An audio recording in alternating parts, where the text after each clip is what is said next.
I'm from Inspiration Church, Oakhampton.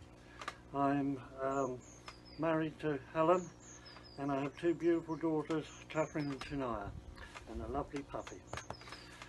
I've been asked to share what I think is going on, what God's doing in the world at the moment, and because I move in a slightly prophetic way, that's prophetic, they've asked me to give my thoughts on what I think is going on and what God's doing. So I'm just going to give you a quick rundown of what I think.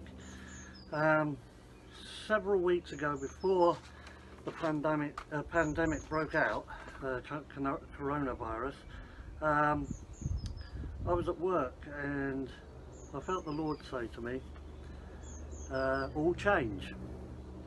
And the Lord only usually says to me, all change, if he's going to change my job.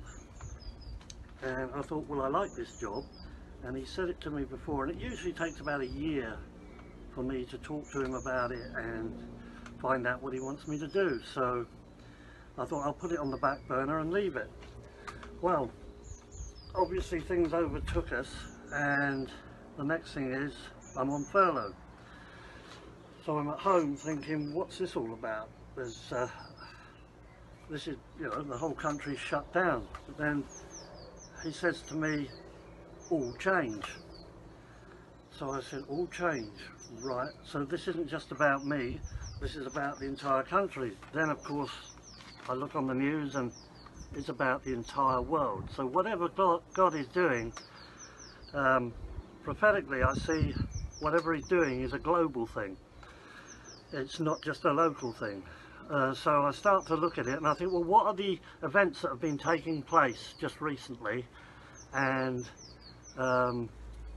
grab the news headlines. Well, the main events just recently have been global warming, climate change, Extinction Rebellion.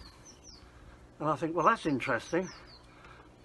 It's no coincidence that suddenly we have a pandemic that, if it wasn't controlled like the governments are doing and shutting us down, could take out a huge amount of the population, if not virtually all of it. So this is serious stuff.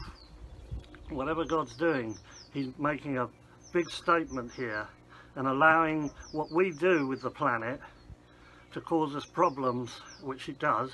And all these people, all the environmentalists have been saying we're living on borrowed time.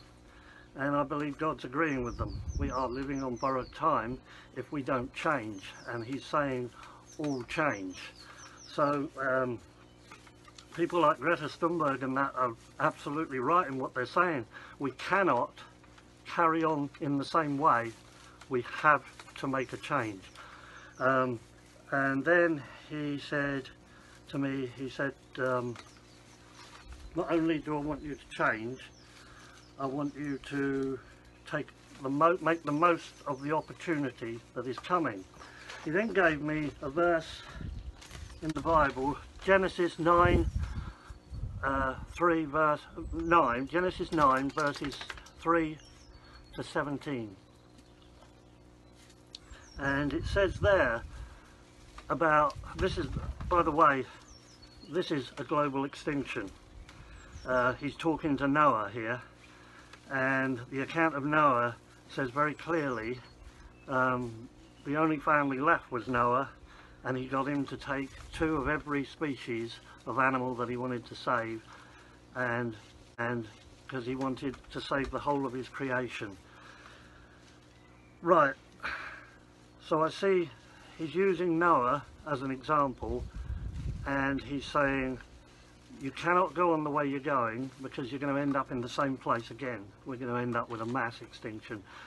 So he's using Noah as an example to say, I made a covenant with Noah, and if it's interesting to you, all the animals and all that crawl upon the earth.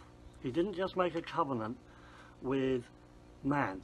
He made a covenant with Noah and all the animals that crawl upon the earth. That's interesting because he cares about his creation massively. You cannot just, if you look at in John 3 verse 16, he says, "For God so loved the world that he gave his only Son, that whosoever should believe in him will not perish, but will receive eternal life." And there's also verses that tell you about how creation groans and longs for the restoration of the sons of man. And we are the sons of man. The people of the earth are his sons and daughters, and creation is waiting and longing for us to be restored. And the Lord just kept saying to me, opportunity. And then he said to me, look at the NHS. The NHS, we're using a rainbow as one of our signs of love for the NHS. It's the National Health Service. These people are desperately trying to keep us from dying and keep us well. And the same in every country. Their health services are stretched to the limit.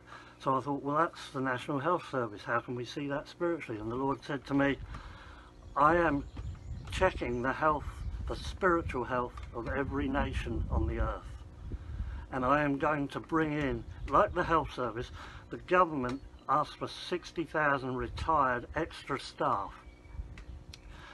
And as Christians, I believe we've been guilty of trying to retire, especially in the West. We've found an easy life. We've found a good life. God has blessed us massively. And it's easy for us to sit back and say, do you know what? I'm happy. I'm great. When I die, I go be with the Lord for eternity. But God's not having that. He says, I'm checking the health service, the spiritual health service. And he says, I'm going to bring out of retirement thousands of Christians that have decided to take early retirement and decided that life's good and they don't need to change. And also, and I believe that is the prodigals as well. There's many people who walked away and decided other worldly things are better, and I'll go for this now, and I don't care about others. We've got to get back to loving the world, to loving God's creation, respecting those who are different to us, loving them regardless of their creed, regardless of their colour, regardless of their sexuality. We've got to love them first, so that God can bring them into the fold. And he wants his kids back, and he wants to bring them into the fold, and then we'll see a change in the planet. You watch, because Jesus is coming again, and he's going to set everything right as it should be. So I hope that's been a help to you. I just like to say God